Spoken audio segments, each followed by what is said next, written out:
Halo, selamat malam. Selamat malam. Selamat malam. Ya, oke. Ya, langsung saja ya Pak, kita masuk Oke. ke materi syarat sehat. Waktu kami persilakan. Oke. Baik, saudara-saudara warga Gereja Wisma Panunggal Merican yang terkasih dalam Tuhan, mengucap syukur kepada Allah ketika malam hari ini kita diizinkan untuk mengawali rangkaian masa Paskah Pentakosta tahun 2022. Ini yang share screen saya aja ya berarti ya.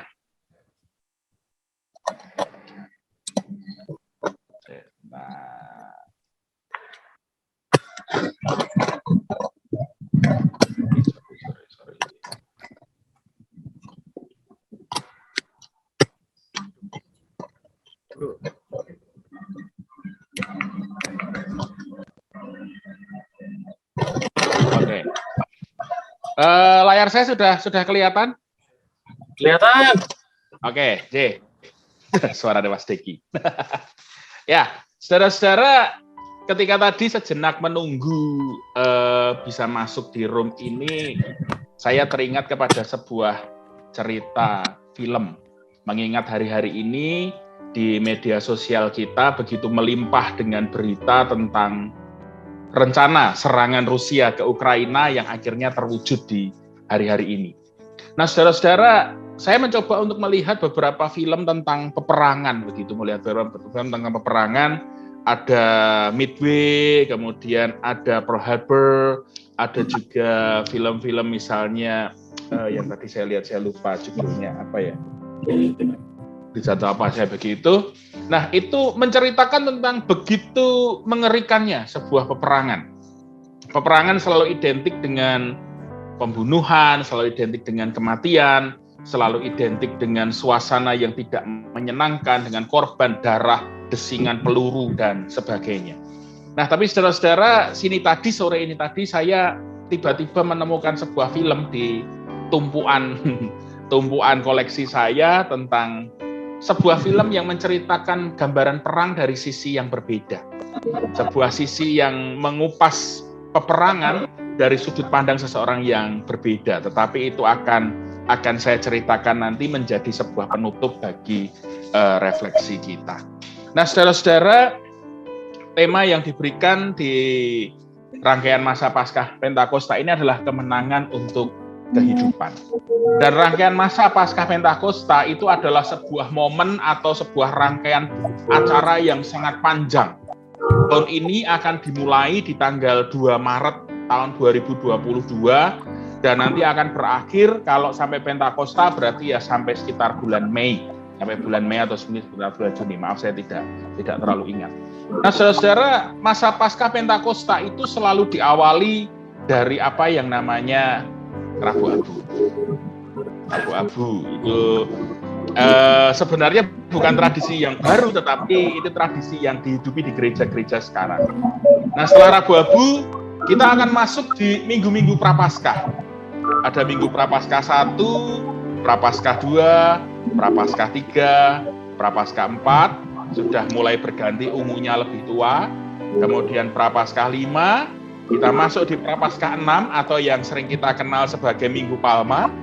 Kemudian kita masuk di minggu atau di hari Kamis Putih, itu masuk di Minggu Suci, orang menyebutnya begitu. Masuk Kamis Putih, kemudian kita masuk ke Jumat Agung masuk di Sabtu Sunyi, kemudian Minggu Paskah. Nah, saudara, memang berakhirnya di Minggu Paskah.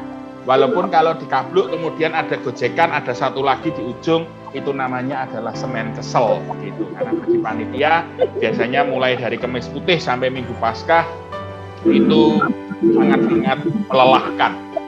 Nah, namanya kadang ada namanya Semen Kesel.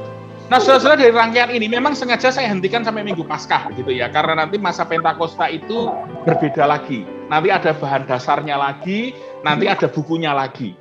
Biasanya begitu. Nah, ketika kita mengamati dari Rabu Abu sampai Minggu Paskah, saudara-saudara, apa sih atau momen yang mana yang biasanya paling diingat atau paling dipersiapkan atau yang kira-kira itu paling digarap dengan dengan serius? Ini pertanyaan yang menarik.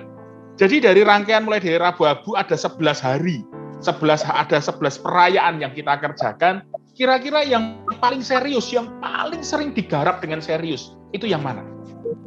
Ada orang yang mungkin ada yang ingin memberikan jawaban dari 11 ini, kira-kira yang mana yang biasanya paling serius digarap?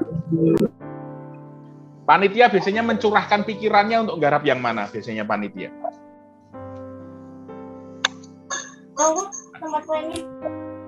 Adakah yang serius menggarap Minggu Prapaskah 1 lebih daripada yang lain begitu?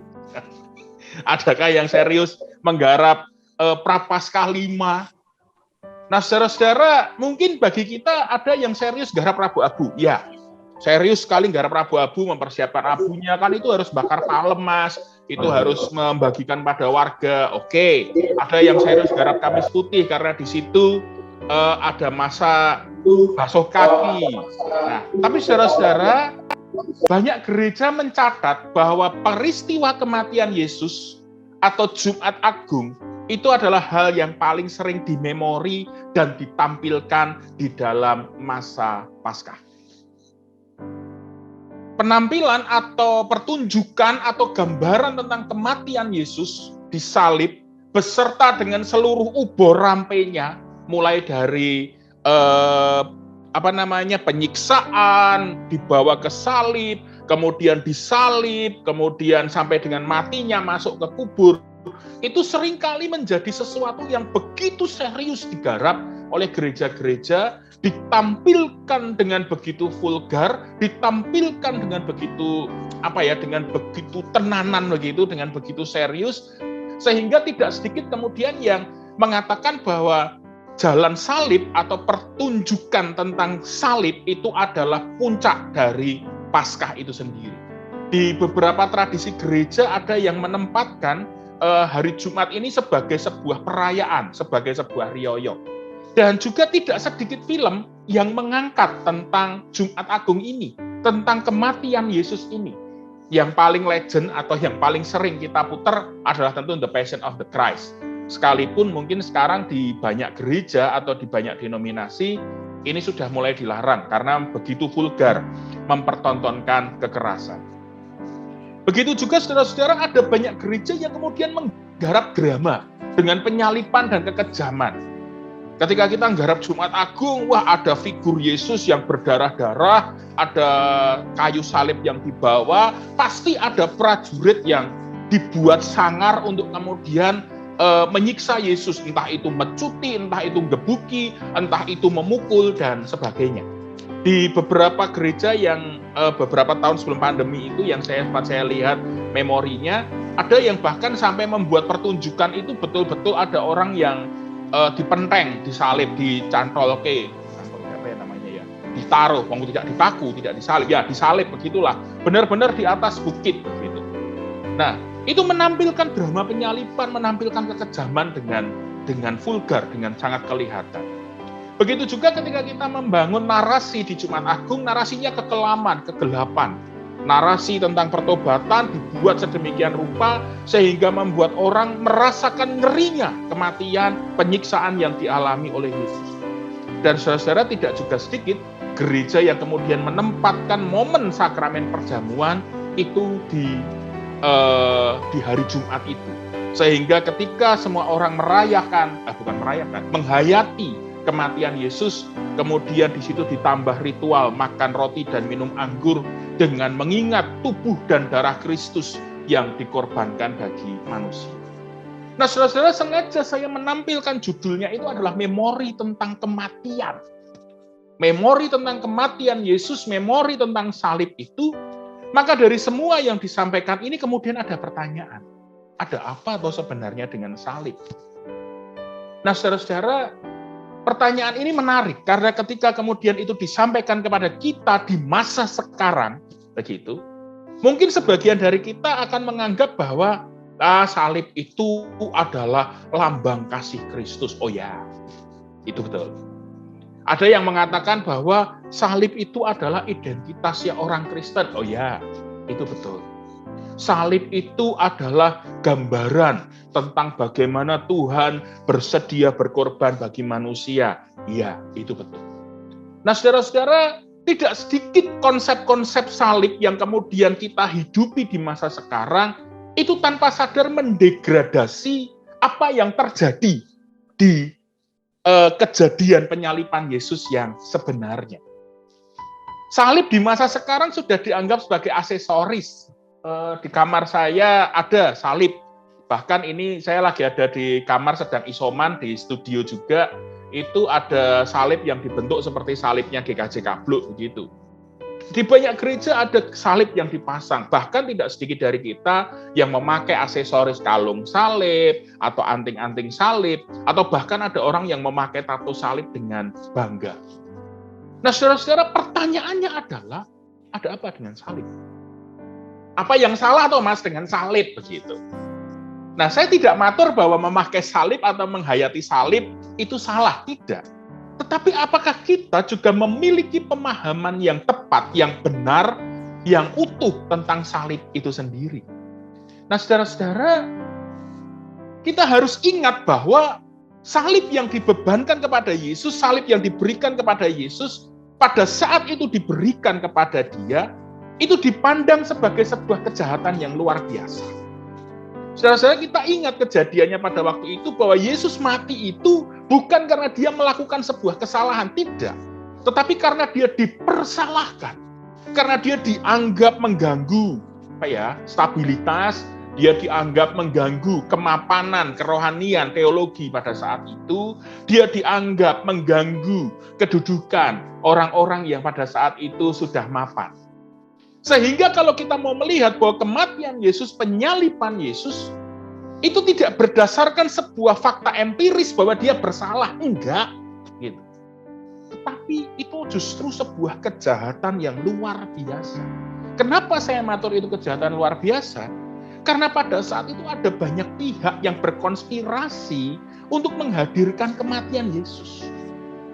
Ada orang-orang Farisi, ada imam-imam kepala, ada juga unsur pemerintahan, bahkan juga ada rakyat, sebagian dari rakyat yang saat itu juga mungkin tidak nyaman dengan Yesus.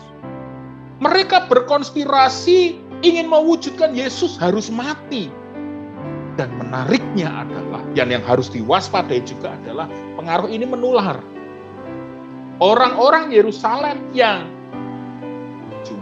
Jumat ke Kamis, Rebo, Selasa, Senin, Minggu. Di Minggu Palma itu menyambut Yesus, berkata, Hosana, Hosana, diberkatilah dia yang datang dalam nama Tuhan.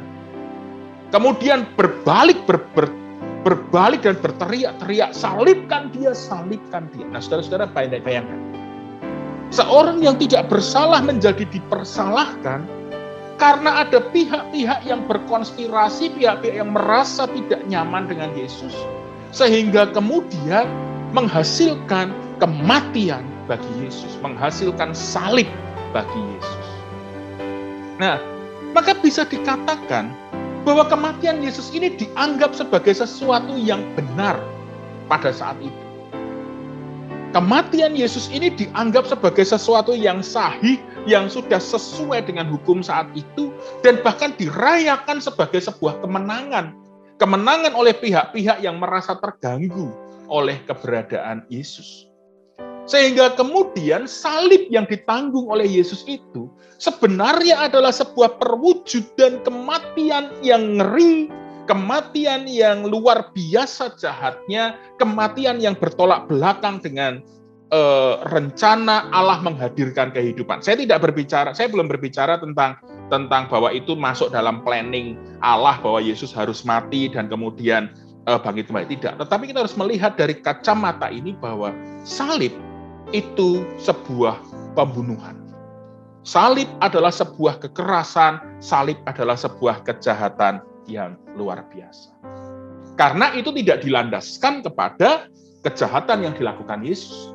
Tidak dilandaskan kepada penemuan bukti empiris, tidak dilandaskan kepada sebuah penghakiman yang sah. Maka bisa dikatakan bahwa kematian Yesus disalib itu adalah a legitimated murder. Sebuah pembunuhan yang dilegitimasi. pembunuhan yang dianggap benar, pembunuhan yang kemudian dianggap sebagai sesuatu yang sah. Nah, saudara-saudara, maka dari situ kemudian kita diajak untuk menghayati. Lalu kalau kemudian Yesus mati, apakah kematian Yesus itu meniadakan semua karya yang dia lakukan? Apakah kemudian gereja harus menempatkan kematian Yesus sebagai sesuatu yang paling agung, tetapi sekaligus di dalamnya mengandung resiko, mengandung pemikiran-pemikiran yang bisa jadi berbahaya bagi kehidupan bersama? Kenapa saya matur begitu? Karena tanpa sadar kemudian budaya atau pikiran bahwa kematian itu adalah kehendak Tuhan, itu juga mewarnai perjalanan orang percaya. Mungkin kita pernah mendengar ada sebagian sekte kekristenan yang memutuskan untuk bunuh diri bareng-bareng begitu, supaya segera mencapai surga, supaya bisa segera sampai ke akhir zaman. Bahkan kemudian sebuah pembunuhan atas nama agama, itu juga pernah mengalami masa-masa dibenarkan. Mungkin kita ingat pada masa-masa abad-abad pertengahan, ketika gereja begitu kuat, ketika gereja menyatu dengan negara, gereja ternyata juga menjelma menjadi institusi yang melakukan legitimated murder juga yang sama kepada orang-orang lain. Mereka menganggap bahwa kematian itu sesuatu yang sah, penderitaan itu bisa diwujudkan, dan ini berbahaya. Karena kemudian gereja atau orang percaya bisa jatuh di dalam konsep bahwa oke, Allah memang menghendaki kematian, bahwa Allah memang setuju dengan hal-hal seperti penderitaan dan sebagainya. Nah, saudara-saudara, ketika kita ingin menghayati kematian Yesus dengan tepat, supaya salib tidak menjatuhkan kita kepada konsep tentang legitimated murder, kita tidak menjadi orang-orang yang memuja kematian, maka kita harus memahami atau memaknai Paskah diawali dari memahami pola karya Yesus Kristus. Saudara-saudara, pola karya Yesus Kristus itu unik, sesuatu yang unik. Kenapa saya matur begini? Yesus itu hadir sebagai pribadi yang hidup. Dia hidup selama 33,5 tahun, melakukan karya selama 3,5 tahun, dengan begitu banyak hal yang dikerjakan kepada sesamanya, kepada manusia, melalui perwujudan kasih, melalui menghidupkan orang mati, menyembuhkan orang sakit, memberikan makan, dan sebagainya. Nah, ketika Yesus hidup, kemudian dia mengalami satu fase, yaitu fase kematian. Bedanya adalah bahwa fase kematian ini bukan kematian yang abadi, dia tidak berhenti di titik ini. Kalau kemudian karya Yesus diakhiri di titik kematian ini, bahwa kemudian Yesus mati, dia disalib, itu menjadi puncak dari karya Allah, menjadi puncak dari karya Yesus, it's okay. Berarti kehidupan, pola hidup yang selama ini dijalani Yesus, itu bisa ditiadakan, dan kemudian satu-satunya yang dipuja adalah tentang kematian Yesus Kristus. Tetapi tidak. Ketika Yesus kemudian mati disalib, 3 hari kemudian, dia bangkit atau hidup lagi. Nah, saudara-saudara, perhatikan pola ini. Pola ini ingin menunjukkan bahwa kematian itu hanyalah satu fase. Dan fase itu pun bukan fase yang mayor. Bukan fase yang kemudian dianggap sebagai sesuatu yang sesuatu yang besar sekali, begitu tidak. Tetapi justru sebenarnya Alkitab ingin menunjukkan kepada kita bahwa kematian itu adalah satu fase dan kemudian disusul untuk fase kehidupan yang lebih lagi.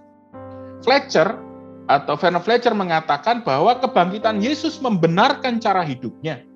Sekalipun salib menunjukkan seolah dia gagal dalam menjalankan misinya, kebangkitan mengamini baik pribadi maupun karyanya.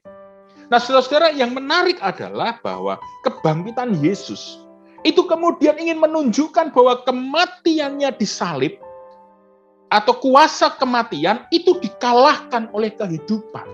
Sehingga seharusnya para pengikut Kristus itu tidak memuja kematian, tetapi justru melihat atau berfokus kepada kehidupan yang diberikan oleh Kristus, yang diteladankan oleh Kristus, dan yang juga diberikan oleh Kristus kepada kita. Nah, ini yang memang fase ini kalau panjenengan mungkin ada kesempatan membaca materi bahan dasar, ini memang sesuatu yang agak sulit dan agak rumit. Tetapi yang ingin dikatakan begini, saudara-saudara, bahwa jangan sampai kemudian pandangan pemujaan, pandangan penghayatan kepada kematian mengalahkan semangat untuk berbagi kehidupan, mengalahkan semangat untuk kita tetap hidup bagi Kristus. Nah, supaya kita bisa memahami kehidupan seperti apa yang dihidupi oleh Kristus, kita bisa melihat bahwa karya hidup Yesus itu mencerminkan tiga hal yang menjadi dasar bagaimana dia hidup dan berkarya di tengah-tengah dunia. Yang pertama adalah bahwa Kristus adalah manusia yang bebas. Artinya saudara-saudara, ketika Yesus berkarya di tengah-tengah dunia, menghadirkan kebaikan bagi manusia, menghadirkan kehidupan bagi ciptaan, Yesus tidak terikat pada keinginan pribadi, dia tidak sedang mencari sesuatu bagi dirinya, dia tidak sedang berusaha supaya dia dipuja, dia tidak sedang berusaha supaya orang senang dan tertarik kepada dia, tidak. Tetapi Yesus semata-mata mewujudkan panggilan Tuhan bagi kehidupan. Kristus sedang berusaha menghadirkan sebuah teladan bagaimana seorang manusia yang diselamatkan oleh Allah itu berkarya di tengah-tengah dunia, yaitu menjadi manusia yang tidak lagi berfokus pada dirinya sendiri, tetapi berfokus kepada kehendak Allah, alias dia menjadi manusia yang bebas bagi dirinya. Jadi ketika orang mengatakan bahwa, saya tidak suka dengan kamu, saya tidak cocok dengan kamu, sepanjang kita yakin bahwa yang dijalani itu adalah sesuai dengan kehendak Tuhan, ya disitulah menjadi manusia bebas. Yesus menjadi manusia yang bebas. Artinya dia tidak terikat kepada keinginan pribadi, tetapi semata mewujudkan panggilan Tuhan bagi kehidupan. Yang kedua, ciri atau karya hidup Yesus adalah dia orang yang rendah hati. Artinya adalah bahwa dia memiliki kesediaan untuk merangkul orang lain dalam mewujudkan penerimaan Allah atas semua orang. Nah, ini menarik saudara-saudara, ketika Yesus melakukan karyanya dia nggak pilih-pilih. Mungkin di dalam beberapa bagian Alkitab kita melihat dia sempat bercakap-cakap dengan perempuan Samaria, dia sempat menolak orang yang bukan Yahudi dengan mengatakan bahwa tidak patut memberikan remah-remah kepada anjing begitu. Tetapi akhirnya kita bisa melihat bahwa Yesus membuka karyanya bagi semua orang. Yesus menyapa semua orang, bahkan dia memakai perumpamaan orang Samaria yang baik hati, menjadi gambaran bagaimana menjadi sesama bagi orang lain. Artinya bahwa Yesus kemudian membuka dirinya, dia merangkul orang lain dalam mewujudkan penerimaan Allah atas setiap orang. Dan yang ketiga, saudara-saudara, adalah bahwa Yesus menghidupi karyanya sebagai manusia yang adil. Bahwa dia kemudian memanusiakan manusia sebagai ciptaan yang luhur di masa kini. Artinya bahwa kemudian Yesus ingin menunjukkan bahwa Allah pun bersikap seperti itu. Allah itu adil. Allah itu memberikan kebaikan, memberikan pemulihan. Memang Yesus mengatakan yang salah adalah salah, tetapi di titik yang sama dia juga menyediakan pemulihan. Di titik yang sama dia menyediakan kesempatan bagi orang yang ingin bertobat. Nah, maka saudara-saudara, ketika kita menghidupi kehidupan Kristus, maka yang terjadi adalah perubahan di dalam kehidupan kita. Ketika kita menghidupi kehidupan seperti yang dijalani oleh Yesus, dengan kesadaran bahwa salib itu merupakan sebuah jalan menuju kepada kehidupan, maka kita akan menjadi manusia yang bebas, manusia yang rendah hati, dan manusia yang adil. Maka kemudian, bagaimana kita menghayati itu? Kita perlu melihat bahwa kebangkitan Yesus melegitimasi karya Yesus yang pro pada kehidupan, sekaligus menunjukkan keberpihakan Allah pada kehidupan itu. Saudara-saudara, kita perlu melihat bahwa ternyata Allah tidak membiarkan kematian Yesus itu menguasai pikiran para murid. Tidak membiarkan peristiwa kengerian kematian Yesus itu menjadi satu-satunya memori yang diingat oleh gereja. Tetapi justru Paskah itu ingin menunjukkan bahwa Allah itu berpihak kepada kehidupan. Allah itu berpihak kepada sesuatu yang lebih baik. Allah tidak berdiam di dalam kematian, tetapi Allah itu berkuasa di dalam kehidupan. Maka bisa dikatakan bahwa Paskah adalah kemenangan kehidupan atas kematian. Nah, saudara-saudara, maka kemudian ada pertanyaan untuk kita. Loh Mas, kan kematian nggak ada Mas di sekitar kita, Mas. Ketika kita berbicara situasi di sekitar kita, ternyata bukan hanya kematian yang dekat dengan kita, tetapi sikap-sikap anti kehidupan itu banyak di sekitar kita. Mungkin kita melihat bahwa yang namanya kematian itu identik dengan pembunuhan, perang, bunuh diri, aborsi, euthanasia, atau pembunuhan atas dasar kesehatan, atas dasar kebaikan, itu bisa. Kita bisa berkata bahwa itu nggak ada kok Mas di sekitar kita, di sekitar saya nggak ada pembunuhan, perangnya jauh di sana, bunuh diri nggak ada, sekarang sudah tidak ngetren, aborsi kayaknya udah nggak pernah dengar lagi deh Mas, apalagi euthanasia kayaknya di Indonesia nggak ada. Nah, saudara-saudara, seringkali kita berpikir bahwa gereja sudah pro kehidupan kok. Gereja sudah tidak lagi peduli atau tidak lagi melihat kepada adanya kematian di dalam gereja. Dan kematian di dalam gereja itu seringkali dimaknai sebagai sebuah peristiwa agung saja. Ya, saudara-saudara, memang banyak tidak ada lagi pembunuhan, perang, bunuh diri, aborsi, euthanasia di sekitar kita. Tapi hal-hal ini kadang-kadang banyak di gereja. Kebencian. Adakah di gereja itu kebencian? Banyak. Aku rasa seneng kok karo pendetane yen khotbah suwe. Atau sebaliknya, aku rasa seneng kok karo pendetane yen khotbah cepet. Aku teko telat, jebule khotbahe wis rampung, aku gor komanan dari nampa berkat terus mulai. Bisa jadi. Kemarahan. Apakah di gereja ada kemarahan? Yes. Saya harus akui bahwa seringkali kemarahan itu juga menguasai gereja. Kenapa saya matur begitu? Mungkin sekarang sudah tidak banyak ya, tetapi dulu katanya di gereja yang namanya sidang majelis sampai bragruk itu juga sering gitu misalnya. Atau ketidaksetujuan yang berujung kepada kemarahan, kepada sikap untuk kemudian menjaga jarak. Yang kemudian juga ada pengucilan. Mungkin sekarang di tata gereja kita pengucilan sudah tidak ada. Pengucilan atau ketika seseorang itu kedapatan berdosa, kemudian dia disebrake, itu sudah tidak ada. Tetapi seringkali di dalam gereja pengucilan itu ada, bahkan sistemik. Sistemik itu dalam artian bahwa kayak jadi cedaki wong elek begitu. Kayak jadi cedaki kok ndak aja cedak ke gupak, ndak melu gupak gitu. Nah, bahkan kemudian ada situasi yang kadang-kadang justru dibangun bahwa orang-orang yang berdosa itu dibuat sedemikian rupa menjauh dari gereja. Fitnah, gosip. Apakah gereja itu juga ada fitnah dan gosip? Bisa jadi ada. Kalau gosip banyak sekali. Sebelum kita PA, kita bergosip dulu, saudara-saudara ya. Mari kita ngerasani si A, ngerasani si B, ngerasani si C.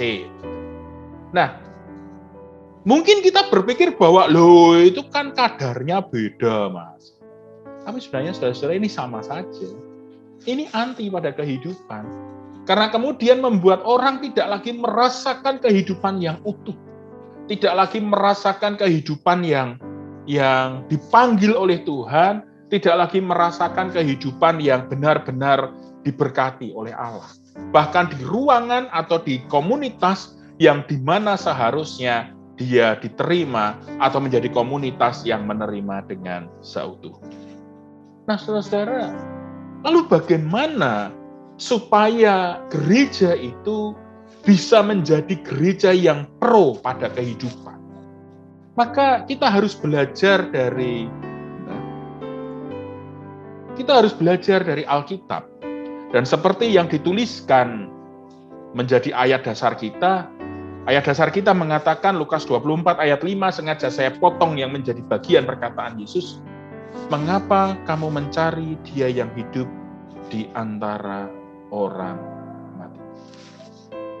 Saudara-saudara, perkataan ini adalah sesuatu yang sebenarnya sangat menggugah ketika kita berbicara tentang Paskah. Ketika kita berbicara tentang Paskah di Minggu Paskah pagi, perkataan ini seringkali luput, tidak keluar di dalam drama-drama Paskah, tidak keluar di antara narasi-narasi Paskah. Tetapi ketika saya membaca materi bahan dasar dan kemudian dipertemukan dengan ayat ini, entah mengapa ayat ini terasa begitu kuat untuk menunjukkan bahwa Kristus sama sekali tidak menganggap kematian sebagai sesuatu yang patut untuk dimemori, untuk kemudian dihayati, apalagi untuk diagung-agungkan. Kristus juga mengatakan bahwa ini berkata kepada para perempuan, mengapa kamu mencari Dia yang hidup? Justru sebuah pertanyaan ketika para perempuan itu menangisi jasad yang hilang. Menjadi sebuah refleksi besar pada saat itu. Wong harusnya mereka itu seneng loh Yesusnya bangkit. Tapi mereka terpaku kepada pikiran bahwa jasad guruku yang kemarin mati disiksa sekarang hilang, sehingga kesedihanku semakin parah, sehingga aku menjadi semakin terpuruk. Perkataan ini adalah sebuah penghiburan. Perkataan ini adalah sebuah penguatan untuk membuat para perempuan saat itu berfokus mencari Dia yang hidup. Yesus tidak sedang ngomong, kamu nyari jenazah yang kayak apa? Yang kemarin dipocong model seperti apa? Tidak. Yang jasnya apa? Petinya apa? Kijingnya apa? Tidak. Yesus langsung berbicara kepada mereka, mengapa kamu mencari Dia yang hidup di antara orang mati? Yesus yang menjalani kematian itu, melihat bahwa para perempuan itu, murid-murid itu harus disadarkan, hey, aku wis urip loh, aku tuh hidup. Berfokuslah kepada kehidupan, berfokuslah kepada aku yang hidup, berfokuslah tentang bagaimana menjalani hidup bersamaku. Memori tentang kematian itu seharusnya tidak menguasai mereka, tetapi memori tentang kehidupan Kristus itulah yang membawa mereka kepada kemenangan. Maka setidaknya ada tiga hal yang bisa kita pelajari dari ayat ini. Yang pertama, bahwa kebangkitan Yesus membuka akal budi manusia untuk tahu kehendak Tuhan. Saudara-saudara, kasusnya pada saat itu, orang-orang yang pergi ke kubur itu kan lupa bahwa Yesus itu sudah bilang, di hari ketiga aku akan bangkit. Mereka lupa, sehingga mereka kemudian berkata, bahkan sebagian dari mereka menganggap tukang kebun yang ada di situ berkata bahwa jenazah guruku hilang, dicolong orang, saya tidak tahu ada di mana. Nah, saudara-saudara, Yesus membuka akal budi mereka untuk tahu kehendak Tuhan, dan kehendak Tuhan itu adalah kehidupan. Maka ketika kita berbicara tentang kehidupan bersama dengan Yesus, maka fokus pikiran kita adalah bagaimana kita tahu tentang kehendak Tuhan. Bukan keinginanku sendiri, bukan pertimbanganku sendiri, bukan pertimbangan banyak orang, tetapi bagaimana kehidupanku sebagai orang percaya, komunitasku mewujudkan kehendak Tuhan. Yang kedua adalah kebangkitan Yesus meneguhkan kembali semangat kehidupan yang setara di antara sesama ciptaan. Ini menarik karena yang ditemui Yesus pertama kali bukan murid-muridnya yang utama, tetapi para perempuan. Para perempuan yang tidak punya kedudukan pada saat itu. Di Israel itu yang namanya perempuan itu adalah second grade, begitu ya, grade kedua. Tidak sama seperti laki-laki. Mungkin kalau sekarang perempuan itu sudah mulai setara ya, karena ada arisan bapak-bapak, juga ada arisan PKK, ada dawes. Bahkan lebih banyak ya, ada arisan PKK, ada dawes, PKK RT, PKK RW, PKK kelurahan. Tapi kalau zaman dulu enggak. Dalam sistem sosial mereka yang ada adalah perkumpulan bapak-bapak, perempuan tidak punya tempat. Jadi jangan harap ibu-ibu kalau panjenengan hidup di Israel pada saat itu jenengan bisa arisan PKK, tidak ada. Yang ada adalah bapak-bapak arisan ngerembuk pos rondo, itu ada. Nah, perempuan sebagai grade kedua ternyata kemudian diangkat oleh Yesus menjadi pribadi yang setara dengan murid-murid yang lain, karena justru melalui mereka lah pemberitaan pertama tentang kebangkitan Yesus itu disampaikan. Artinya bahwa Yesus ingin menunjukkan bahwa kehidupan itu juga menjadi hak bagi semua orang, menjadi hak bagi semua ciptaan. Nah, seringkali kita itu berpikir grading ya, hierarkis. Oh, yang perlu hidup itu hanya manusia, ciptaan yang lain nggak penting. Oh, yang perlu hidup dengan baik itu hanya golongan yang seperti ini, yang golongan lain nggak penting. Nah, saudara-saudara, Yesus ingin menunjukkan bahwa melalui kebangkitannya, Dia mengajak semua orang untuk hidup secara setara, menghidupi kehidupan yang sama bagi setiap orang.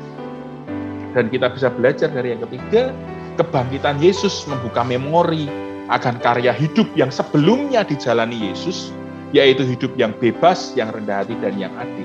Artinya bahwa ketika Yesus bangkit, kehidupan dan karya yang sebelumnya dia jalani selama 3,5 tahun, atau mungkin 33,5 tahun sebelum dia disalib dan meninggal itu, dan wafat itu dianggap sebagai sesuatu yang patut untuk dimemori.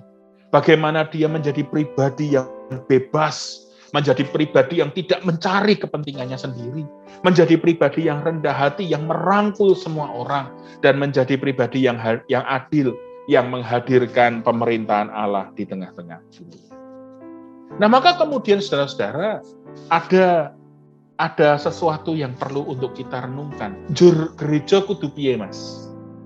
Lalu bagaimana gereja, orang percaya bersikap di tengah-tengah masa Paskah? Apakah kemudian berarti gereja itu tidak perlu untuk menghayati salib?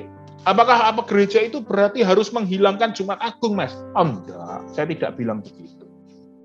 Tapi saudara-saudara, ada beberapa usulan sikap gereja di tengah-tengah masa Paskah itu. Yang pertama adalah, mari menjadi gereja yang senantiasa introspeksi. Ingat bahwa kematian Yesus itu terjadi karena para pemuka agama tidak mau mengintrospeksi diri. Kejahatan besar kematian Yesus itu terjadi karena orang-orang tidak mau melihat ke dalam dirinya, juga tidak mau melihat karya Yesus. Mereka kan sudah sangat terpengaruh dengan pikiran para ulama pada saat itu. Dia harus mati, dia menistakan Allah, dia sudah melakukan kejahatan besar dengan mengganggu stabilitas. Tapi mereka tidak berintrospeksi tentang bagaimana mereka hidup, tentang bagaimana mereka menghayati panggilan Allah. Tidak. Mereka tidak melakukan itu. Sehingga kemudian mereka menjadi sangat pro pada kematian. Mereka tidak peduli pada kehidupan. Karena pikiran mereka adalah, yang penting aku senang. Yang penting apa sing tak karepe itu tercapai. Maka ketika gereja ingin hidup untuk sebuah kehidupan, gereja harus mau introspeksi. Introspeksi itu apa sih? Introspeksi itu adalah kemauan untuk melihat ke dalam diri, dihubungkan dengan sikap yang pertama tadi untuk mencari di bagian sebelumnya, untuk mencari kehendak Tuhan. Maka gereja harus selalu berproses mencari kehendak Tuhan. Gereja tidak boleh merasa puas, tidak boleh merasa cukup. Ini sudah yang paling benar. Hati-hati loh saudara. Kalau orang itu sudah merasa dirinya paling benar, apa sih yang dia lakukan? Ketika orang merasa dirinya paling benar, dia akan mencari kesalahan orang lain dan menghakimi orang lain. Itu yang terjadi. Ketika orang merasa bahwa aku sudah yang paling benar, maka yang lain itu tidak lebih benar dari aku. Maka gereja dan orang percaya diajak untuk senantiasa berintrospeksi. Berintrospeksi supaya kita tidak pro pada kematian. Aku meh ngrasani wong liya. Tetapi kita juga berpikir, apakah yang saya lakukan itu baik? Apakah yang saya lakukan itu berguna? Ketika kita bisa melakukan itu, maka kita kemudian bisa mengambil sebuah sikap yang lebih bijaksana. Itu yang pertama. Gereja harus senantiasa berintrospeksi. Saya tidak bilang gereja sebagai institusi ya, tidak ya. Tetapi gereja sebagai persekutuan orang beriman. Yang kedua adalah gereja harus mau membuka diri. Membuka diri melihat bahwa di dalam dirinya maupun di luar dirinya harus ada atau ada pihak-pihak yang perlu untuk mendapatkan kehidupan. Gereja tidak boleh menutup pagarnya, merasa bahwa berkat Tuhan hanya untuk saya tak, begitu. Tidak boleh. Tetapi gereja harus belajar melihat, peduli, oh di sana ada sesuatu yang perlu kita lakukan, di sana ada yang membutuhkan sentuhan, di sana ada yang membutuhkan bantuan. Saudara-saudara, ada sesuatu yang menarik di Twitter hari ini. Ketika dua orang bercakap begitu ya, Rusia menyerang Ukraina loh. Gitu. Yang satunya menjawab, itu kan terjadi di sana, tidak di sini. Kemudian yang pertama tadi berkata, ingat, COVID itu awalnya juga hanya di Wuhan, tapi dampaknya sampai di sini. Saudara-saudara, percakapan ini pendek tapi menarik. Seringkali kita merasa bahwa kita tidak perlu membuka diri terhadap hal-hal seperti itu jauh kok, bukan urusan saya. Nanti kalau saya ngurusi malah saya kena masalah. Begitu. Gereja takut kena masalah. Sehingga gereja memilih untuk menutup dirinya. Menutup dirinya dari hal-hal yang sekiranya mengganggu stabilitasnya. Menutup dirinya dari menyapa orang-orang. Nah, saudara-saudara, gereja perlu membuka diri. Walaupun saya sangat menghargai GKJ, itu sudah sangat membuka diri di masa sekarang. Ada banyak perempuan pendeta, ada banyak perempuan yang menjabat sebagai penatua dan diaken. Dulu kan tidak boleh. Dulu yang namanya pendeta harus laki-laki. Gitu. Yang namanya majelis gereja harus laki-laki. Gitu. Gereja sudah mulai membuka diri terhadap kebudayaan. Gereja sudah mulai membuka diri terhadap perbedaan-perbedaan. Di GKJ Kabluk ada beberapa majelis gereja yang pasangannya selen, gitu. Selen secara agama. Dan itu bisa diterima. Saya tidak sedang berkata bahwa BPM harus begitu, tidak. Tetapi saya bercerita. Di tempat kami, penghayatannya ada di titik itu. Gereja membuka diri untuk kaum muda menjadi majelis gereja. Ini menarik, karena dulu yang namanya penatua, bukan dulu, bahkan sampai sekarang itu ada gereja yang berpikir bahwa yang namanya penatua itu harus tua. Penatua harus tua, gitu. Sing mesake pendeta. Kenapa? Karena pendeta sekarang tahbis itu usianya semakin muda. Mbak Fani, Mas Ardit itu kemarin tahbis di usia 25 tahun. Nah kalau penatua dan diakennya usianya 50, 60, lah pendetanya mbocai dewe di situ. Artinya saudara-saudara, kita harus membuka diri bahwa ada orang-orang yang bisa dipakai Tuhan di dalam segala keberadaannya. Orang-orang yang single, para janda, para duda, gitu. Dulu saya pernah bercakap dengan seseorang di sebuah gereja, lucu, berkata begini, kalau duda jadi majelis boleh mas, tapi kalau janda enggak boleh. Bedanya apa? Kan sama-sama, single juga, sudah pernah punya suami istri tapi sudah tidak ada. Nah, dan yang ketiga, saudara-saudara, ketika gereja sudah mau introspeksi dan membuka diri, gereja harus bergerak untuk peduli. Gereja tidak boleh hanya diam. Gereja tidak boleh hanya kemudian berbicara, Tuhan mengasihi Anda, saudara-saudara. Tuhan itu baik kepada Anda. Tapi tidak ada yang dia lakukan.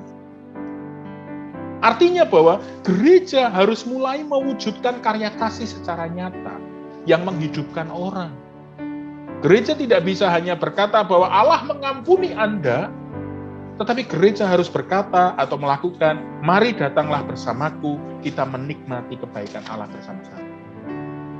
Gereja tidak bisa hanya berkata bahwa Allah akan memelihara Anda, tetapi gereja harus hadir mewujudkan pemeliharaan itu di tengah-tengah kehidupan bersama. Kenapa saya matur begitu? Karena kadang-kadang gereja itu berdiri di atas tatanan teologis yang kuat, tetapi secara praksis nggak mewujud. Saudara-saudara, berpelayananlah, maka upahmu akan besar di sorga. Padune ben iso gratisan.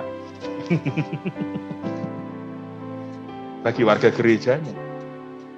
Nah, kita harus hati-hati di sini, karena kemudian gereja juga harus mewujudkan kecukupan, mewujudkan kebaikan Allah. Yesus tidak hanya mencukupkan kebutuhan rohani para pengikutnya, enggak. 5 roti 2 ikan dia berikan. Dia juga memberikan hal-hal menyembuhkan orang sakit, mencelikan mata orang buta. Artinya bahwa Yesus juga hadir dalam bentuk fisik. Kepeduliannya itu bukan hanya sekedar hal-hal yang sifatnya emyeh-emyeh begitu ya. Emyeh-emyeh itu kadang-kadang saya mengatur emyeh-emyeh itu dalam artian bahwa hanya sekedar lamis melalui bahasa Tuhan memberkati Anda gitu. Tetapi kalau memang kita berbicara Tuhan memberkati Anda, wujudkan berkat itu. Sapalah orang itu. Contoh paling simpel ya saudara-saudara ya.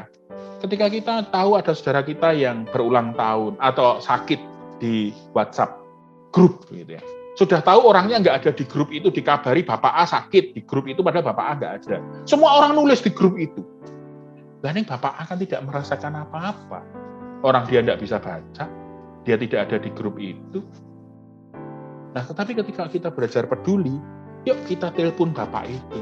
Kita sapa melalui video call, kita sapa melalui apa sekarang yang bisa kita lakukan. Nah, saudara-saudara, saya tadi di depan cerita ya tentang film perang gitu ya. Salah satu film perang yang saya tonton, dan tadi film itu baru selesai saya tonton sekitar 6:30 kurang 5, itu adalah sebuah film yang menceritakan tentang orang ini. Ayo, kalau ada yang tahu, siapa orang ini? Ini memang orang tidak terlalu terkenal, saudara-saudara. Tetapi orang ini bernama Desmond Doss. Kelahiran tahun 1919 sampai tahun 2006, dia meninggal tahun 2000. Saudara-saudara, kalau kita lihat dari seragamnya, dia seperti seorang tentara. Tetapi sebenarnya Desmond Doss ini adalah orang yang unik. Dia ikut perang. Dia terjun di Okinawa di tahun 1940-an. Dia ikut membela Amerika melawan Jepang. Tetapi saudara-saudara, yang menarik adalah, pertama dia seorang pengikut gereja Advent. Dia seorang yang taat, sehingga menurut cerita, dan panjenengan bisa search di Wikipedia begitu atau di media sosial yang lain, dia ketika dia berangkat ke medan pertempuran, dia selalu membawa sebuah Alkitab. Gitu. Yang kedua adalah, sekalipun dia ikut perang, sebenarnya dia adalah penentang perang dunia. Dia penentang perang. Saya nggak setuju dengan perang. Tetapi saudara-saudara, dia tidak hanya sekedar ngomong bahwa karena saya tidak setuju dengan perang, maka saya diam saja di rumah, saya tidak ngapa-ngapain. Enggak. Apa yang dia lakukan? Dia bertugas sebagai tentara medik. Jadi dia tahu bahwa perang pasti banyak korban. Maka saya memilih pro pada kehidupan, dia terjun di medan perang itu, tetapi misinya bukan untuk membunuh orang, melainkan untuk menyelamatkan semakin banyak orang.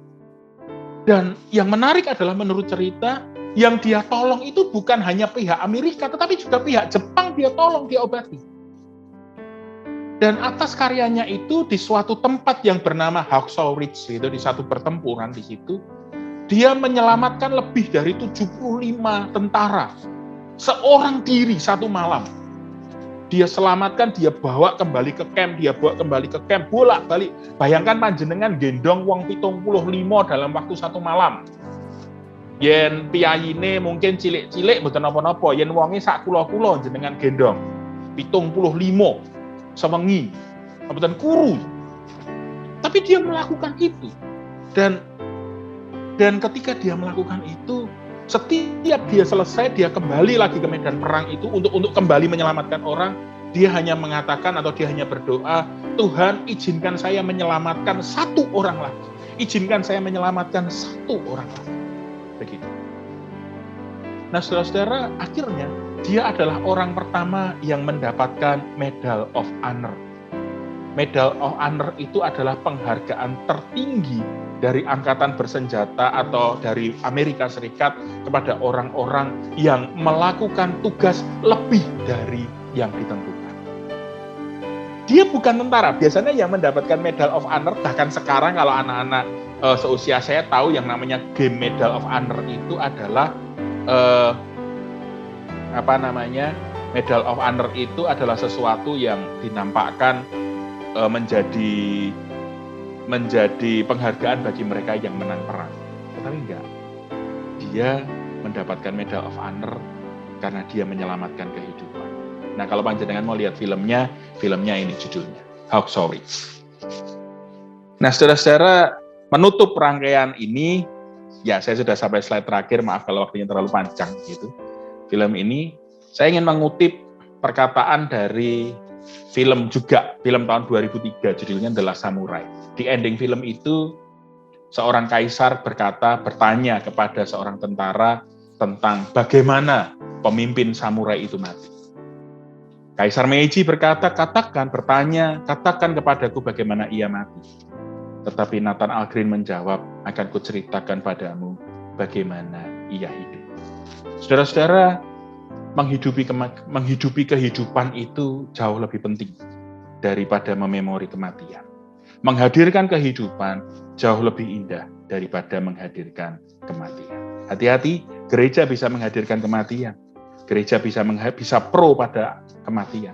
Tetapi Paskah mengajak kita untuk merayakan kehidupan.